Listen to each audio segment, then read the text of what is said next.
They thought he was just another beggar by the roadside, a man with torn clothes, tired eyes, and a bowl that rattled with a few coins. People passed him every day, some with pity, others with scorn. Yet those who gave him alms soon discovered that their lives were never the same. But tell me, when you give with your right hand, do you really know who receives with the left? He sat at the same corner every single day. His wrapper was torn, his shirt hung in tatters, and his voice carried a pitiful cry that made even the hardest hearts soften. "Help me, just a coin, just a little kindness," he would say. The bowl before him was never empty, for some villagers dropped a few coins each morning, and others left scraps of food as they hurried along their way. Children, with wide eyes and whispers, would tug at their mother's wrappers, asking, "Mama, why does he never leave that spot?" Some said he was too weak to walk. Others swore that they had seen him moving at night, strong and quick, but back again at dawn, hunched and begging. At first, people pitied him. But pity slowly grew into unease. It was noticed that in the homes of those who gave him the most, strange things began to happen. A goat would go missing. A harvest would spoil overnight. Children would fall sick without reason. Yet no one dared to speak too loudly. Rumors moved from mouth to mouth, like dry leaves carried by the wind. The beggar's name was never spoken at night. And an elder, watching him one morning, shook his head and said quietly, "Not every hand stretched out seeks help, some stretch to drag you down." At first, it was easy to dismiss the whispers as fear or coincidence. But the street where the beggar sat began to tell its own story. Chickens that wandered too close to his corner were found lifeless the next morning, their feathers scattered, their bodies stiff as though touched by something unseen. Women stopped letting their goats graze near that path, and men began to walk faster, eyes averted, whenever they passed him. Then came the tale of Ojo, a man known for his sharp tongue.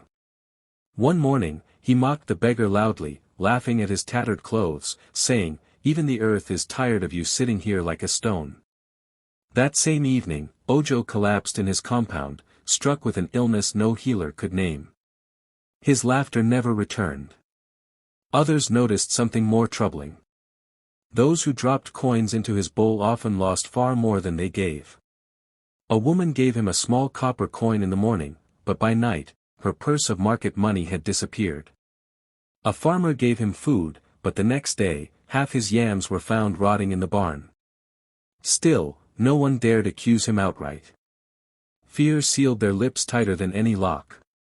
And then came the moment that would change everything.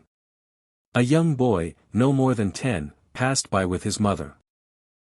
The mother hurried ahead, but the boy, curious and innocent, slipped a coin into the beggar's bowl. The beggar's eyes lifted slowly, and for the first time, someone noticed his smile. It was not the smile of a poor man relieved by kindness. It was something else, something that made the boy shiver though the sun was high. But what followed, would uncover the beggar's true nature. One evening, when the sun dipped low and shadows grew long across the village, a brave man decided he had seen enough. He was tired of the rumors, tired of the quiet fear that filled every home. So, instead of hurrying past the beggar as others did, he lingered nearby, pretending to fix his sandals while his eyes watched carefully. As darkness spread, the beggar stirred. No longer bent, no longer weak, he rose from the dusty corner with a strength that betrayed his pitiful act. His steps were sure, his back straight, his face no longer carrying the weight of poverty. With the small bowl tucked beneath his arm, he walked with purpose toward the forest.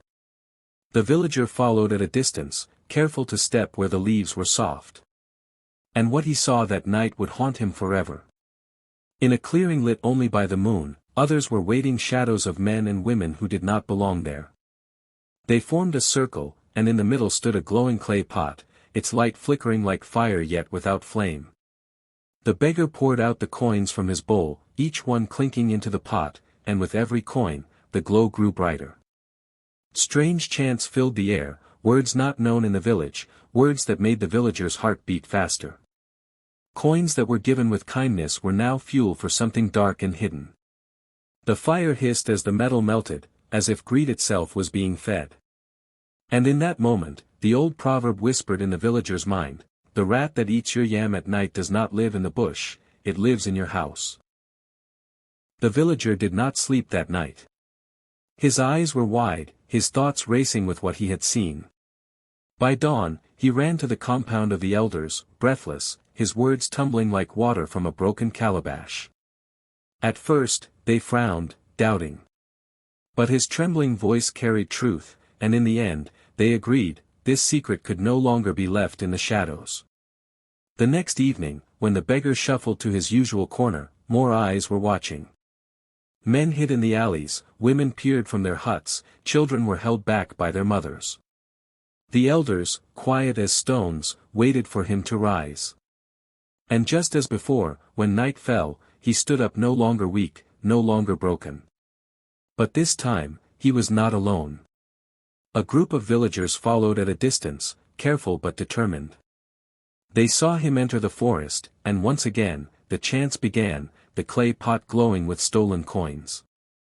At the signal of the elder, the villagers stepped forward, torches in hand. The circle broke, and the beggar froze. His pitiful face twisted into something unrecognizable, his soft whimper became a low growl that rumbled through the trees. This was no ordinary beggar. "What have you brought into our village?" the elder demanded. But before an answer could come, the beggar laughed, a sound that made even the bravest shiver. Some swore his body shimmered like smoke, others that his eyes burned like fire. What happened next divided every telling of this story. Some say he vanished into the night air, leaving only the empty bowl behind. Others swear he was bound, exposed for what he truly was, and dragged before the ancestors for judgment. But one thing all agree on, after that night, no one ever saw the beggar on the street again. The crowd stood frozen, the air thick with fear and disbelief. For years, they had walked past him, dropped coins in his bowl, whispered prayers for his healing. Now, their eyes were open, and the pity they once carried turned into trembling anger. The eldest among them lifted his staff and declared, "This man shall never sit at our gates again. His shadow has no place in this village." With those words, the people surged forward. Some say ropes bound him, though his strength was greater than 10 men. Others claim that as the ropes tightened, a force beyond human hands dragged him to the ground. His cries filled the night, then faded into silence. What truly became of him depends on who tells the tale. Some swear he was banished, left at the edge of the forest, never to return. Others tell of a blinding flash of wind that rose from nowhere and swallowed him whole before their eyes. What they all agree on is this: his bowl, once filled with coins, lay shattered on the earth. Not one coin remained. From that night on, the villagers walked their streets with new caution. No longer did they rush to show pity without thought. They remembered the warning of the elders: compassion is good, but compassion without wisdom is dangerous. And so they repeated the proverb to their children, teaching them through this story: the eye that pities a cobra will one day shed tears for its bite. This tale is not told to harden our hearts or to stop the hand of charity. No, giving is still a blessing, and kindness still opens doors. But every blessing requires wisdom to guide it. For not every outstretched hand is empty, and not every tear is pure. Even the poorest face may hide the darkest heart. We are reminded that in this life, discernment must walk side by side with compassion. Just as the farmer inspects the soil before planting his seed, so must we test the spirit behind those we help. A coin given blindly may return as sorrow, but a gift given with wisdom becomes a seed of peace.